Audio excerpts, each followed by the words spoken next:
Pada abad ke-15 dan ke-16, Eropa memasuki babak baru yang disebut sebagai abad penjelajahan. Pada masa ini, banyak pedagang dan pelaut Eropa yang berlayar ke timur dan barat untuk menemukan sumber daya alam baru demi memperluas perdagangan mereka. Setelah Konstantinopel yang sekarang disebut sebagai Istanbul jatuh ke tangan Kesultanan Turki Utsmani pada tahun 1453, harga barang yang melewati Istanbul menjadi mahal saat tiba di Eropa. Hal ini disebabkan oleh pajak dan bea cukai yang sangat tinggi yang diberlakukan oleh Kesultanan Turki Utsmani kepada kapal-kapal dagang yang berlayar melewati perairan mereka. Akibatnya, suplai bahan makanan dan komoditas dagang dari Asia ke Eropa menjadi terhambat. Bangsa Eropa kemudian memutuskan untuk melakukan penjelajahan dengan rute alternatif untuk menemukan sumber daya alam langsung dari Asia dan Amerika. Pada tanggal 13 November tahun 1596, Cornelis de Houtman menjadi orang Belanda pertama yang sampai di Nusantara. Penjelajahan ini membuka jalan bagi berdirinya perusahaan dagang besar bernama British India Company dan Dutch East India Company, yang lebih dikenal dengan Verenigde Oost-Indische Company atau VOC. VOC menjadi perusahaan dagang terbesar di dunia, didukung oleh para pebisnis global di Belanda. Yang jarang diketahui, baik British East India Company maupun VOC dimiliki oleh pebisnis yang tergabung dalam organisasi kebatinan atau secret society terkenal di Eropa, yaitu Freemason. Beberapa anggota bahkan berasal dari keluarga terpandang seperti keluarga Rothschild yang juga terkait dengan organisasi Illuminati. Ketika VOC melakukan penjelajahan ke Nusantara, mereka tidak hanya mengambil sumber daya alam untuk dijual ke Eropa, tetapi juga menyebarkan pengaruh Freemason kepada kalangan pribumi berpengaruh. Para anggota VOC meneliti peninggalan kerajaan kuno di Nusantara seperti manuskrip dan benda bersejarah yang kemudian dibawa ke Belanda dan Inggris. Pada tahun 1619, Jan Pieterszoon Koen tiba di Nusantara dan berhasil menaklukkan pasukan Pangeran Wijaya Krama. Setelah itu, sebagian besar wilayah Nusantara yang kaya sumber daya alam jatuh ke tangan VOC. Sehingga nama Jakarta pun diubah menjadi Batavia yang kemudian menjadi pusat kekuasaan VOC di Tanah Jawa. Lembaga-lembaga penting VOC seperti Dewan Pemerintahan Asia, Pengadilan Tinggi, dan Gudang Logistik dipindahkan ke Batavia. Menurut kajian R. Wiryono Wijaya dalam bukunya Freemason dan Theosophy, mayoritas pegawai dan pejabat VOC merupakan anggota Freemason Belanda yang dikenal sebagai Order of the Eastern Star atau Order Bintang Timur.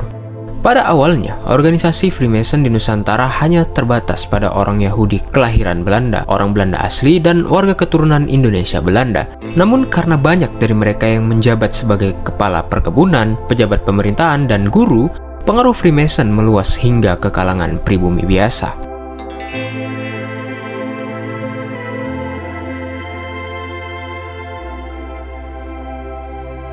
Freemason terutama diterima oleh penyanyi pria di Jawa dan Sumatera serta orang-orang pribumi yang berpendidikan barat.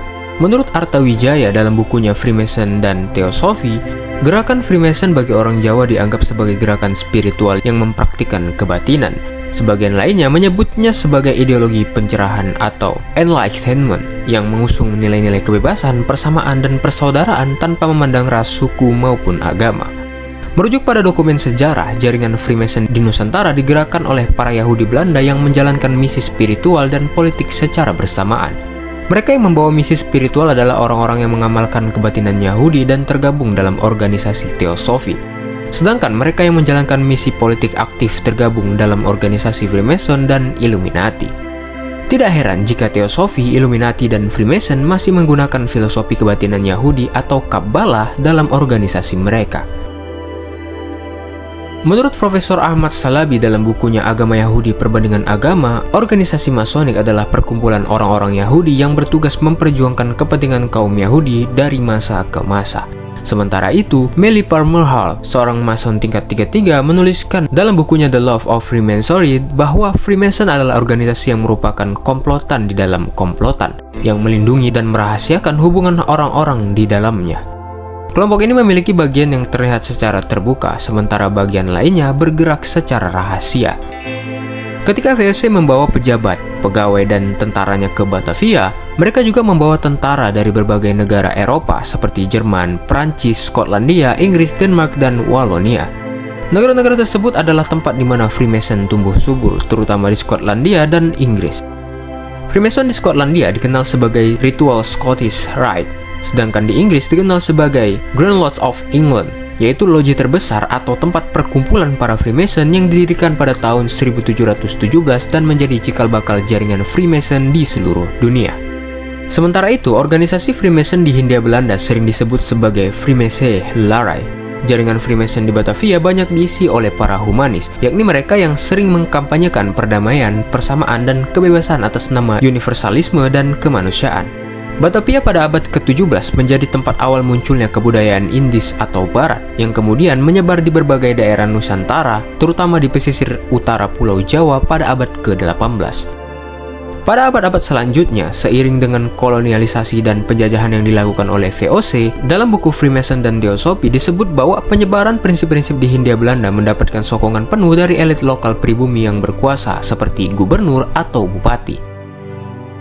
Keberadaan jaringan Freemason pertama kali di Hindia Belanda tercatat sejak didirikannya loji atau loge pertama di Batavia pada tahun 1762 oleh Jacobus Cornelis Matthias Radermacher, yang juga seorang anggota Freemason.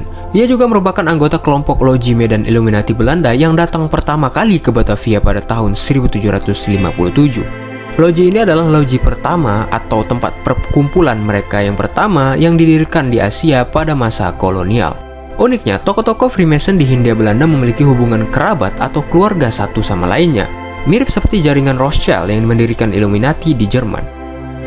Jacobus Cornelis Matthias Radermacher misalnya adalah anak dari Johann Cornelis Radermacher, seorang pejabat penting di Hindia Belanda sekaligus tokoh berpengaruh dalam Freemason. Jacobus juga pernah menikahi Margaretha Frechel, putri dari Direktur Jenderal VOC Hugo Frechel. Ketika Jacobus menikahi Margaretha, mertuanya Sophia Westphal sudah tidak lagi menjadi istri Hugo Frechel. Ia telah menikah dengan Rainer de Klerk, Gubernur Jenderal Hindia Belanda yang menjabat pada tahun 1777 hingga 1780. Sistem pengolahan perusahaan berdasarkan garis keturunan ini serupa dengan apa yang dilakukan oleh keluarga Rothschild di Eropa saat mengelola jaringan kartel bank sentral. Bank-bank besar di Eropa dan Amerika serta bank sentral yang memasok uang ke negara-negara tersebut banyak dimiliki oleh keluarga Rothschild. Jacobus Cornelis Matthias Radermacher yang memiliki garis keturunan serta hubungan pernikahan dengan tokoh-tokoh berpengaruh kemudian mendirikan sebuah lembaga yang bahasa Indonesianya bernama Penghimpun Batavia untuk Kesenian dan Ilmu Pengetahuan pada tanggal 24 April tahun 1788. Lembaga ini mendapat dukungan penuh dari Gubernur Jenderal Rainer de Klerk yang juga anggota Freemason. Tujuan dari lembaga ini adalah memajukan ilmu pengetahuan serta melestarikan seni dan budaya serta tradisi kuno di Hindia Belanda. Lembaga ini menerbitkan sejumlah makalah tentang bahasa, sejarah kuno, dan produk-produk dari Kepulauan Nusantara. Sama seperti jaringan Illuminati dan Freemason di Eropa, Freemason di Hindia Belanda juga memperjuangkan sekularilisasi, yaitu pemisahan agama dari urusan pemerintahan. Mereka percaya bahwa agama tidak boleh dicampur adukan dengan urusan negara. Dan yang menarik adalah koleksi benda-benda kuno dan seni dari Nusantara banyak disimpan di Batavia oleh lembaga ini.